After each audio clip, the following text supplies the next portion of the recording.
Well, it may be raining outside, but it's also sunny. And that's a good thing for the Happiness Fighter Army right now, especially after a great victory in the fight against our own darkness for two of our fellow Happiness Fighter Army members, the man, Becky Lynch, and her hot husband and honorary member, Seth freaking Rollins, at Money in the Bank today. Yes, they got the gold, they got the power, and they are bringing it home to the army, and we are on the happiness high ever, and we are just so appreciative of you two for all the effort you put into this fight today against your own darkness and your opponents at Money in the Bank. So, to Seth and Becky, thank you, and also I want to say to the other Happiness Fighter Army member that was competing at Money in the Bank, Mummy Rhea Bloody Ripley.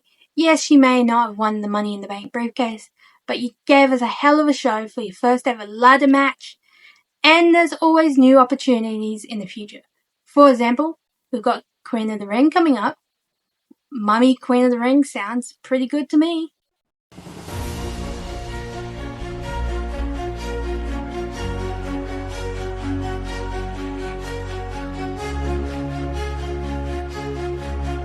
My name is Hopsy, and welcome to the Happiness Fighters Army, where we fight for our happiness, our health, our dreams against our own version of our own darkness, be mental health, physical health, life situations, or the big bad world right now. Well, that's one way to escape the coldness and the darkness of living in South Australia right now, where it's friggin' freezing. Where I live in South Australia, the maximum temperature is going to be 12 degrees today when I was watching Money in the Bank. And and this past week I've just had one of those weeks where everything and anything could go wrong for me. So to watch Money in the Bank, it was just something I really needed to do, and I wasn't disappointed. I was happy with what WWE gave us. Even at Worlds Collide, I will say it was pretty good too. So yeah, I just want to go through my thoughts of Money in the Bank after watching it, what went down, where storylines could possibly go, and also I'm going to give you guys an update on Taking on My Rivals in WWE Skit Series, which is a skit series I write, film, produce, edit all by myself. I want to give you guys an update, seeing in this prediction video and review video, these last two ones, I haven't included it because there is no match for Money in the Bank, basically. So I'll give you an update and give you a little teaser as well. So yeah, let's get on with it, shall we? Now, before we get into the video, I want to say I did not take many notes at all for Money in the Bank. I only did the highlighted stuff. And so if there's anything I miss, I am sorry, but it's just highlighted moments for me. So we start off Money in the Bank with the women's Money in the Bank ladder match with Julia, Roxanne Perez, Stephanie Vecchia, Naomi, Alexa Bliss, and fellow Happiness Fighter Army member Mummy Rhea Bloody Ripley. Now, you guys know I was going to go Mummy all the way. She's a fellow Happiness Fighter Army member. And while I would have loved to see her have this, the person that did win this did deserve it, so I'm not fussed. All these women, I won't even say Roxanne Perez, were great in my eyes and deserved it, especially after their performance in Money in the Bank. And especially, I'm going to give a note to Stephanie Vecchia after competing at Worlds Collide with Lola Vice. This girl deserves some time off if she wants it. I'm saying it now. I loved Naomi's Money in the Bank money outfit. Very on theme for the night. I loved it. I also loved Rhea Ripley's warrior-inspired outfit, especially the jacket. Now, first off, we started the match with a stare down from all 6 women, which just made this match even better, I think.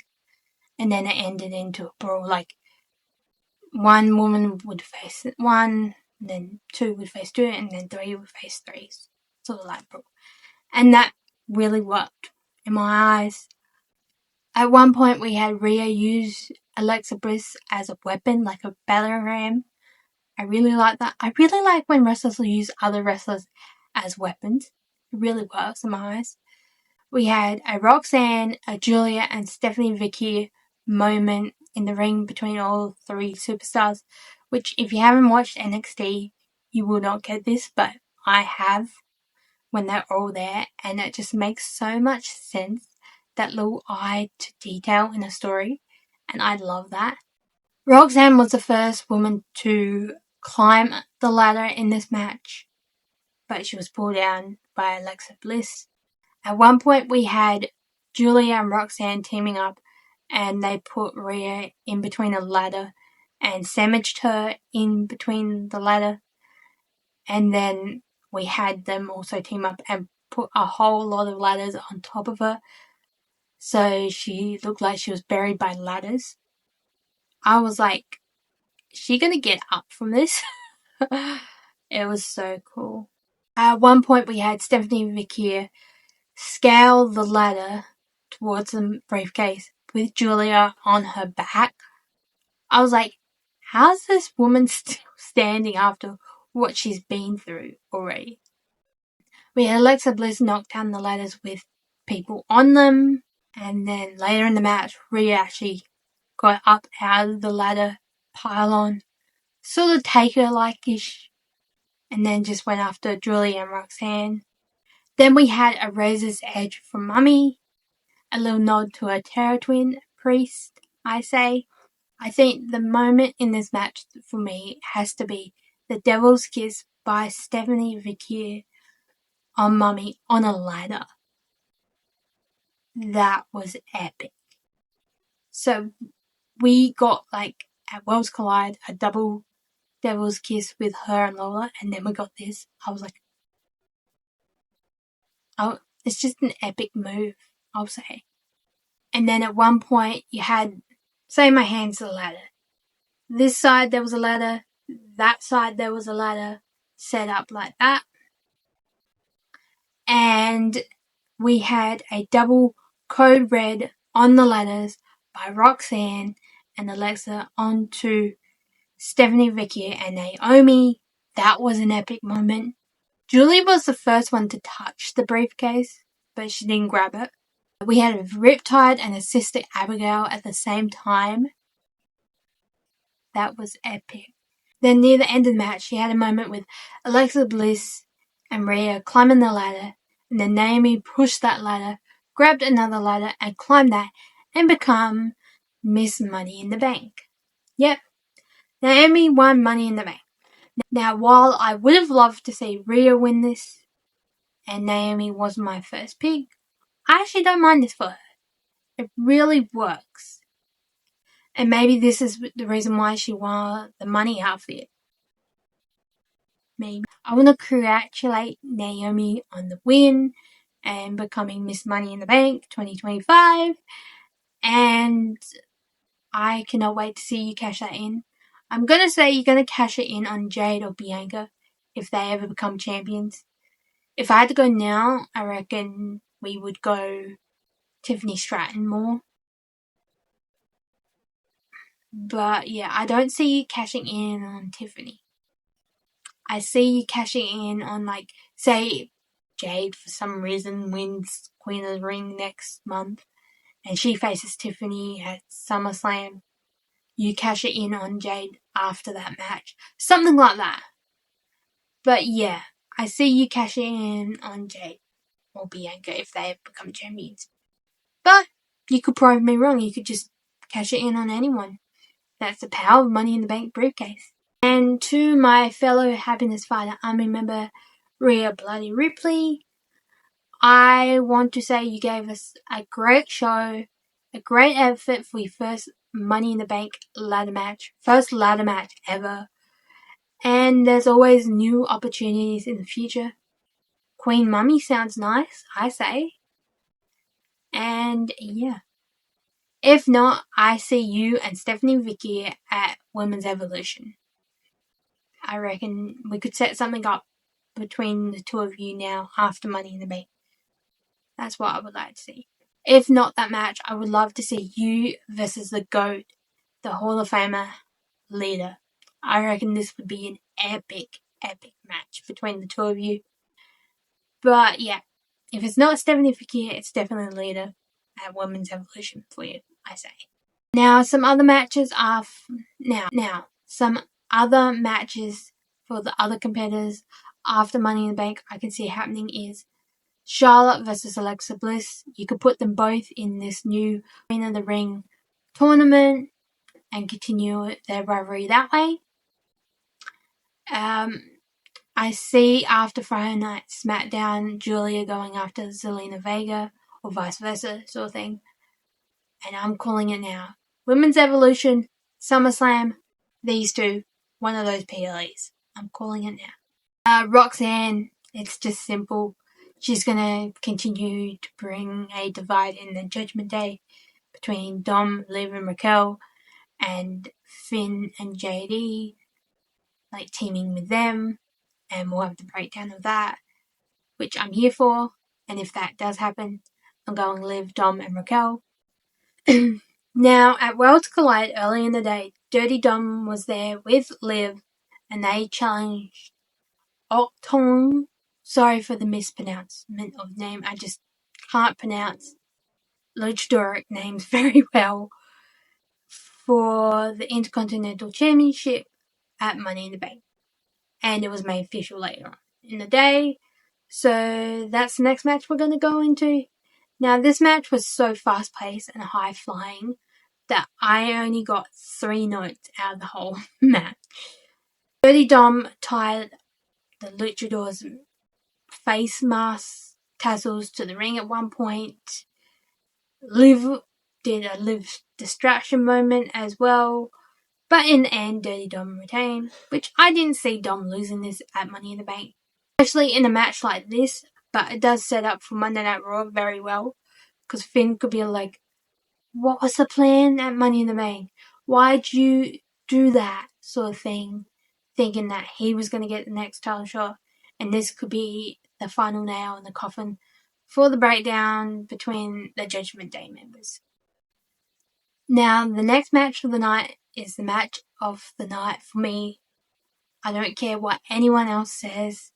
This match was awesome. Made so much sense now. And yeah, and that match is for the Women's Intercontinental Championship between Lyra Valkyria and fellow Happiness Fighter Army member Becky Lynch. Now, after watching this match, I understand why they didn't put this as a Extreme Rules or some sort of street fight match. It just makes more sense this way. And these two gave it their all. And the way this ended, there's big things for the future for these two. So yeah, let's get on with the match, shall we? First, Becky came out in this outfit. I swear that red jacket coat thing is the jacket that she wore when she was in Popcorn with Lita and Trish a couple of years ago in a promo. I'll put that photo up there if I can find it. I swear it's the same jacket, just the sleeves have been cut off. If not, it's a very similar looking jacket that I just want. And then she was just wearing pants and a top. I love what was written on the top. I see it as like trauma armor, I'm going to call it. Things that make her great. She's just putting it on her clothes to remind her that she is the GOAT. That's what I see it as. It could be something completely different, but that's what I see it as. And that's why I like her outfit. And I'm going to say it. We have a 3-way tie for best women's outfit of the night at Money in the Bank. And that is between Naomi, Mami, Rhea Ripley, fellow Happiness Fighter Army member, and Becky Lynch, another Happiness Fighter Army member. These 3 women killed it in outfit-wise, and I love that. We move on to the match. The traditional ring announcer thing happens. The challenger is announced, Becky Lynch, and then they are about to announce Lara as the champion, but Becky's not waiting. She's just going to go for it. But Lara does give it back to her, and I like this. I like a little bit of back and forth at the beginning of a match. We had the Bexploder at one point. We had a manhandle counter by Lara at one point. We had a spiked DDT by Becky. We had an armbar by Becky as well. Not disarm, an armbar. We had a crossbody from Lara. And then at one point we had Becky Lynch hung over the ring barrier, and Lara was on the announce table near it, and she did a leg drop from the announce table onto the ring barrier onto Becky. And I like this. It shows a little aggression from Lara, and I like that in a woman WWE superstar. It shows that we're not always happy all the time, and we have anger, pissed off moments. We had a super manhandle slam from the top rope from Becky onto Lara. I was like, oh my god, that was epic. We had a manhandle slam onto the floor outside the ring. We also had a night ring onto the floor outside the ring. And then at one point it looked like they were both down and out, and the ref was counting. And I thought, no, this can't be a double counter. It just can't end this way. There has to be some sort of conclusion to this. And in the nick of seconds, these two just got back in the ring, and I love that. It showed that these two were like, we're not going to let the match end this way. We're going to give it all until one of us wins. And that's what this match needed in my eyes. Then in the end, we had a roll-up and a tight hold from Becky to get the win. Yes, Becky Lynch, fellow Happiness Fighter Army member, is the new Women's Intercontinental Champion, and all I say is, thank God. Nothing against Lara. She was a great Intercontinental Champion, but her time was up. It was time for the GOAT to become Intercontinental Champion and be the great Intercontinental Champion I can see her being. And yeah. And of course, the stipulation was, if Becky bet her, she had to raise Becky's hand. So, in a hasty anger, she did it. But Becky was like, no, I want all four sides to see this, basically. So Lara did that, all four sides. And then she's like, no, I want you to put the belt around my waist. And at this point, you could see Lara was like, I didn't agree to this sort of thing. Why? Sort of thing. But she did it anyway. She's a woman of her word. She did it. And as she's putting her around, Lara snapped. She attacked Becky and just walked out there. And I'm going to say, that was good. That little bit of aggression at the end was awesome. So we didn't have Bayley return, which, now looking back on it, is a good thing, because it just would have ruined the whole storyline for this match. But yeah, I am just happy that Becky's champion again, because when Becky's not champion and not in like a really great storyline, which don't get me wrong, she was, it just doesn't feel right. She deserves to be champion. She deserves to have that spotlight. She's one of the GOATs of WWE for sake. And I know this might sound controversial, but I don't care if people hate Becky. I still like Becky, and I'm still going to root for her, no matter even if the Los Angeles crowd is booing her. And yeah. Now where I can see this going in the future is two ways. Way one, if they're still continuing the Becky Lynch and Lara storyline, it's simple. You have them both in the Women's Queen of the Ring tournament. They make it both to the semi-finals. Becky beats Lara again in the semi-finals, goes on to the finals at Night of Champion. Lara cost her the Queen of the Ring tournament. Then Women's Evolution, Lara Valkyria, Becky Lynch, Hell in a Cell. That's if they're continuing the Becky Lynch and Lara storyline. If not, Way 2 is simple. If they are moving on from the Becky Lynch and Lyra storyline, it's a simple way. You have them both in the semi-finals of the Queen of the Ring tournament, and this is when Bayley returns and costs Becky the chance at Queen of the Ring, and then that sets up Becky versus Bayley at Women's Evolution. So yeah, either way, Becky's going to be at Women's Evolution in my eyes, either against Lyra or Bayley at this point, and I'm here for it. If I had to choose out of both storylines, which one I would want to happen more, I'm going the Becky and Lyra one. Because you think about Lyra's Becky twice, Becky beats Lyra twice, Women's Evolution, Hell in a Cell, the last match, the decider match, the rubber match, and then they move on from that. Because what's the period after Women's Evolution? SummerSlam. And that's where Becky could go after Io's title if she's still champion by then.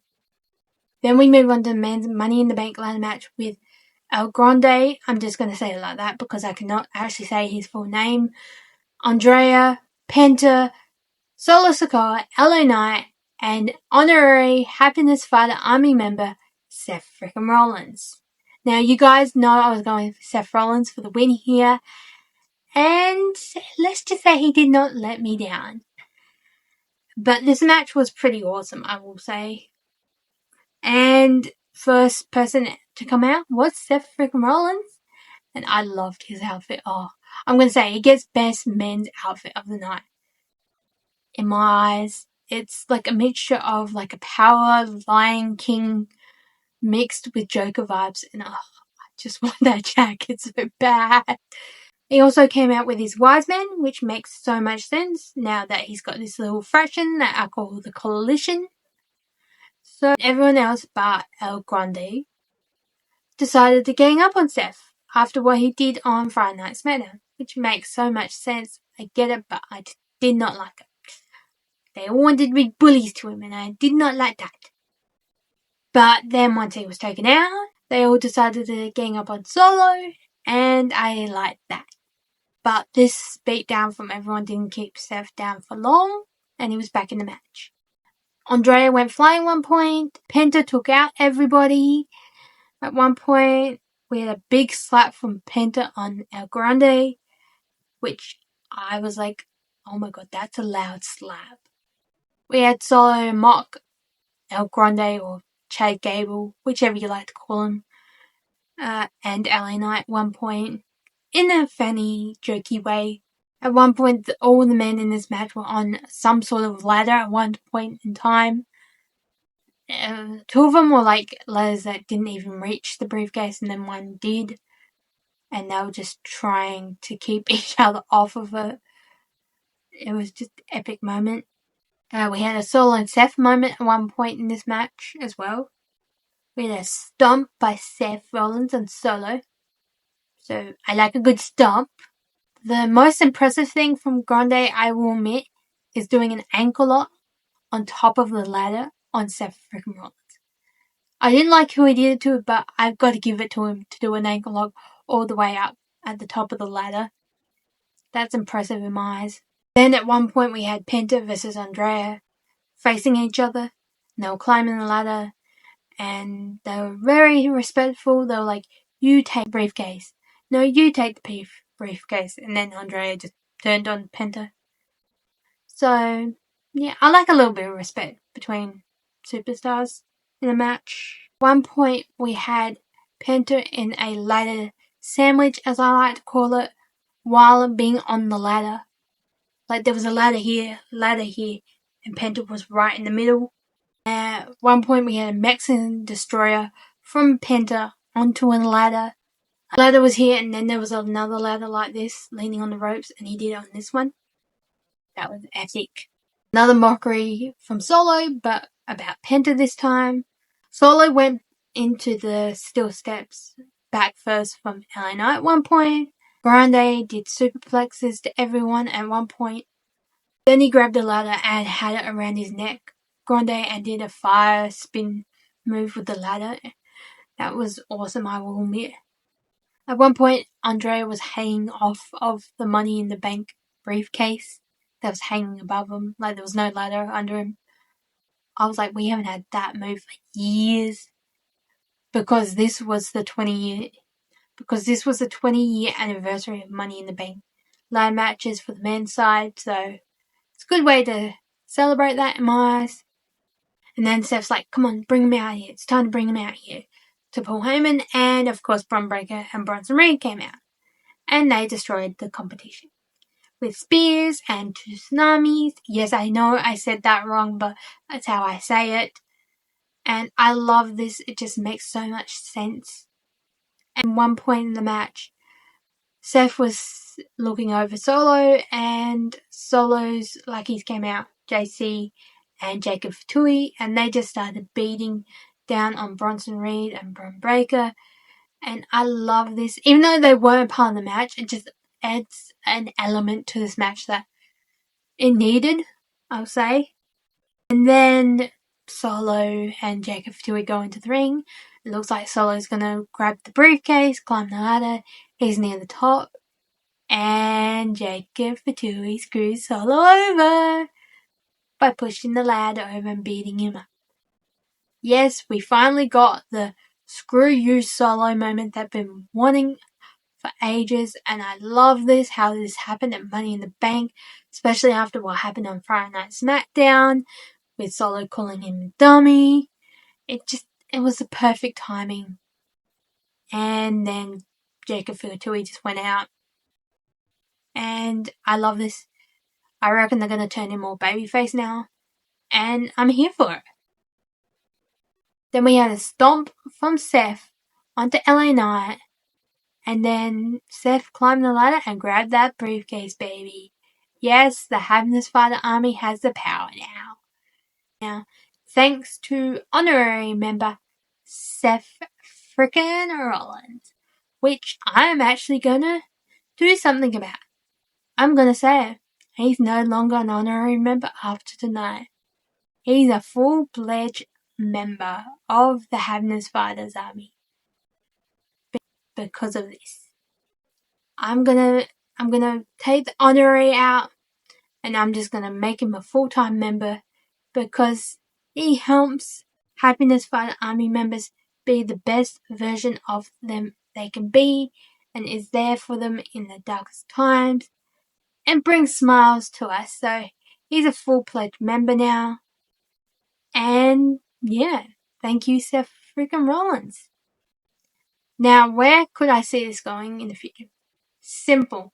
Seth holds that power over everybody, plays mind games. If he wants to cash it in on Monday, I could see it happening, but I think he might hold on to it for a while. He could make a little teaser play, but I think he might hold on to it for a while. I don't know when he'll cash it in, but I think he'll hold on to it. Another storyline I can see happening is Jacob Fatui versus Solo at Night of Champions now. Get that out of the way, and then at SummerSlam, it's him versus Bliss. Then we had some announcements from WWE. First one is that WrestleMania 42 is officially going back to Las Vegas next year. Now, don't get me wrong, I don't mind it being in Las Vegas again. That's not the problem. But just have a year break. Like, this year we had it in Las Vegas. You could have had it in New Orleans or anywhere else, and then go back to Las Vegas. Not have it 2 years in a row in the same place. I think we need that change up feeling of WrestleMania being in a different place every year. That's my only problem with this. That plus it could have been in Australia or London, but yeah. So it looks like Las Vegas is getting WrestleMania again. And I get the reason why. Then the other announcement we got is that one of the Bella twins is returning to Monday Night Raw. Yes, Nikki Bella is returning to Monday Night Raw this week in Phoenix, Arizona. And as someone that was a fan of the Bella twins, I'm here for it. I would love to see both of them back, but I understand they've got business, families, time is precious. So I'm okay with one of them being back, but I would love to see them both back in a WWE ring sometime in the future. But how could we book Nikki Bella on Monday Night Raw? Simple. Put her in the Queen of the Ring tournament. And then from that, there is some sort of rivalry setting up a match at Women's Evolution for her. That's how I see her being booked. And I don't know who it is yet. You could put it with Natty. You put her against Bayley. You could even put her against Becky for the Intercontinental Championship at Women's Evolution. But yeah, I think the way to do it is have her in Queen of the Ring tournament first. So yeah, move on to the last match of the night, and that is Team Yeet, which is Cody Rhodes and Jey Uso versus the GOAT, John Cena, and Logan Paul. Now, this match surprised me, especially the ending. Did not see that coming. Off the match with Logan and John Cena tagging in and out. They both were like, we don't want to face Cody, but we do, and it took a while to get into that. Then we had a trick off between Logan Paul and Cody Rhodes. Like, he'd do a somersault, Cody would do a somersault. Cody did a handstand, if I remember right. At one point, Cody showed off his strength by doing a vertical hold on, I think it was Logan. Yeah, I think it was Logan Paul at the time. And that was impressive. We had a sleeper by Jey on John at one point. We had cheetah moves from John and Logan Paul like we knew would happen. And this was while the ref's back was turned. We had a cheerleader moment from Cody at one point to get Jey pumped up so he could tag him, because most of the match, Jey was in this match. At one point we had a communication issue between John Cena and Logan Paul. Knew it was going to happen, and it looked like they were going to turn on each other, but they didn't. We had a suicide dive from Cody onto Logan Paul. We had a big right from Logan Paul at one point. We had a crossroads by Cody. At one point, Logan squashed John Cena. At one point, we had Logan Paul's drone into this match with the bird's eye view while he was doing a move. An AA from John Cena. Cody was pounded on the steel steps by John at one point. Had a spear from Jey from announce table to announce table onto John Cena. And this was before John's AA that he was going to do to Cody on the announce table. So that was awesome. And Logan Paul do a Sami moonsault onto Jey on the other announce table. And Cena knocked out Cody with the belt and looked to beat him down. And then we had a mystery hooded opponent come into the ring. And I was like, who is this? Who is this? And then that mystery opponent removed all the hooded stuff after they bet down on John Cena. And it was R-Truth. R-Truth is back, people, in WWE. And while I would love to think this is part of the WWE storyline, like the R-Truth Riot storyline, I don't think this was the case. I think WWE actually let R-Truth go and then realized how much of a mess they made, and they listened to us fans, and they had to bring him back, otherwise we wouldn't be happy and they'd lose money and profit from it. But either way, I'm happy. And it makes sense now why John said you can't handle the truth on Friday Night SmackDown before Money in the Bank. I think that's when he knew R-Truth was coming back. But yeah, it really plays into the R-Truth's gonna riot storyline that he had played just before Saturday Night Main Event. But I'm happy either way. R-Truth's back. I'm saying it. Night of Champions, R-Truth, John Cena, championship match. Why not? If not, he helps Cody win the title back off of John. And then after that, Truth just bolts out there, dropping the bell. We have a crossroads from Cody Rhodes, and he gets a win that way. So yeah, R-Truth's back, people. And I love this. I really do. And like I said earlier, John Cena versus R-Truth for the WWE Undisputed Championship at Night of Champions. R-Truth wins that. Then the final boss and fellow Happiness Fighter Army member, Dwayne The Rock Johnson, hears about this, and this sets up the storyline for SummerSlam, that the final boss isn't happy with John after he sold his soul to him, and then this sets up the match for SummerSlam, John Cena versus the final boss at SummerSlam. There could be some sort of stipulation put in there, but that's where I see this going. If it's not R-Truth, it's Cody Rhodes, and R-Truth helps Cody get the win, then setting up at Saturday Night Main Event, John Cena versus R-Truth. Sort of thing. And then the final boss isn't happy with this, and hears about it. Then that sets up SummerSlam. But yeah, that's Money in the Bank done and dusted for another year. I will give Money in the Bank I'm going to give it an 8 out of 10. It wasn't great, oh my god, yes, but it wasn't bad either. So, yeah, 8 out of 10 for Money in the Bank. I'm giving it. I want to talk to you guys about Taking on My Rivals in WWE. Skit series that I film, produce, edit, write, all by myself. And the reason why it hasn't been in the last 2 videos, like the prediction video and the review video that I'm filming right now, is because there is no match for Ramito or any of my characters at Money in the Bank. And I've been exploring more of the karmic world and why Hobbsy was born the way she was and all that. More character work into Hobbsy. And I'll put a little bit of it here now. It's time to turn those scales to the dark side of injustice and despair. Now that I'm your new, very well happiness champion, I'm so powerful and no one's going to trap me in that karmic prison anymore. And it's time to get my karmic rage revenge and Hobbsy, who's been draining my rage power for years now. The first 2 steps of this rage revenge plan have taken place.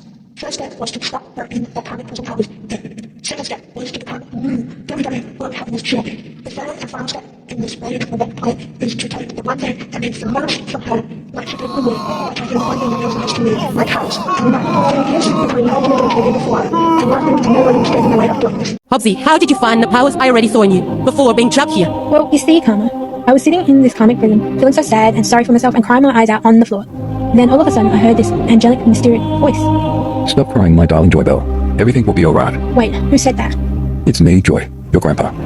I never knew my grandpa because he died well before I was born. So you're just another karmic demon trying to trick me. Go away. I will prove it to you, Joy. You named your dog Lucky because you were lucky to get him. Plus, you loved the Lucky dog from 101 Dalmatians. You passed out at school for the first time before PCOS ever started attacking you in high school. And for most of your life, you don't feel like you've ever been good enough to be alive in the earthly realm. And that's a good thing, my darling Joy Bell. Okay, I believe you, Grandpa. Why is that last thing a good thing? It's more like a curse, Grandpa. It's a good thing, Joy, because it means that you're on the right path to becoming the next and first karmic goddess of happiness.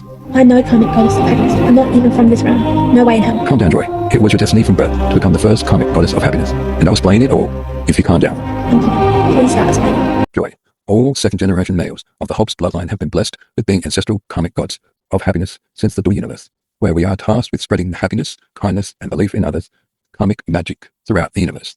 Without this magic, the earthly realm would be a dark place for humanity, and it's been like this for the longest time. Then, when I was sworn in as the last karmic god of happiness, the ancestral gods prophesied that I would have a great choice to make that would lead to the first ever goddess of karmic happiness, taking the karmic happiness throne one day. It should be a quarter human being that will come into her karmic happiness powers only when trapped in a rage demonic prison.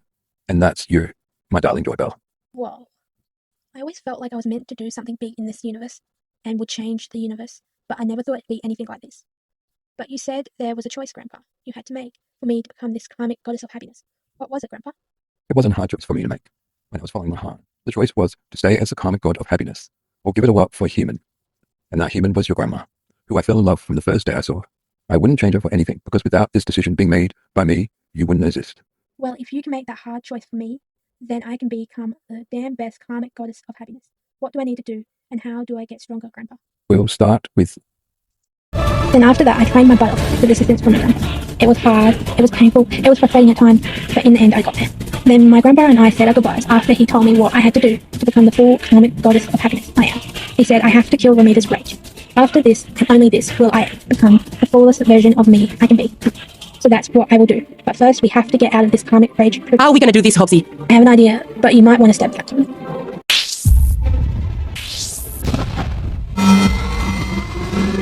Karma, go ahead towards the karmic transport gate. I'll make my way towards the karmic mind portal so I can get back into my body. But I can only do this if Ramita is distracted. So I need you to distract her from me.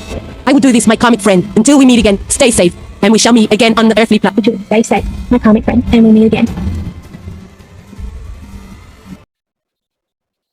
And yeah, so she's no longer obviously the Happiness Fighter Army genuine leader. The Happiness Fighter Army still lives on, it's just that she's no longer the general leader. She'll be known as the Karmic Goddess of Happiness, or the Goddess of Happiness, which she's not officially yet. She's got to destroy Ramita's rage, and that is coming up pretty soon. And yeah, so she's escaped that rage prison and just trying to find a way back to the earthly plane at this point. So yeah, and for Karma, well, you're just gonna have to wait. Not long though, it's coming out in this next PLE storyline, which is Night Champions. But yeah, I've been loving writing, filming, and producing this. And if you do not know what this is based off of, it's based off of anything that I have to deal with in my real life. It's basically my diary, my journal, my therapy project. And yeah, and for example, like Ramita is my rage demon, my inner rage that I have in life, for example. And yeah, it's just a way for me to deal with my day-to-day life. And I have big things coming up for Women's Evolution, which is 2 days before my 32nd birthday. So that's going to be awesome to write that storyline. I can't wait. I got to write and film it. I've got it in my head. I just got to write and film it. SummerSlam storyline will be probably a week late because I want to see what I get for my birthday, and that will impact how I write that storyline. I'm even thinking as far as October to WWE TakeOver in Perth. That's how much I'm loving doing this. And I would really love to merge the real WWE with this skit series. I really would. And the way I could do this is actually meet fellow Happiness Fighter Army member Becky Lynch, which holds the Ultimate Dream Championship. And if this happens, I will write this in the skit series. I will, trust me. But yeah, so that's what's going on with the skit series for a while. And yeah, so I'm going to end the video here. I hope you guys are having a nice, warm, sunshine, powerful day. If not, I'm sending warm, powerful, sunshine, smiley hugs your way.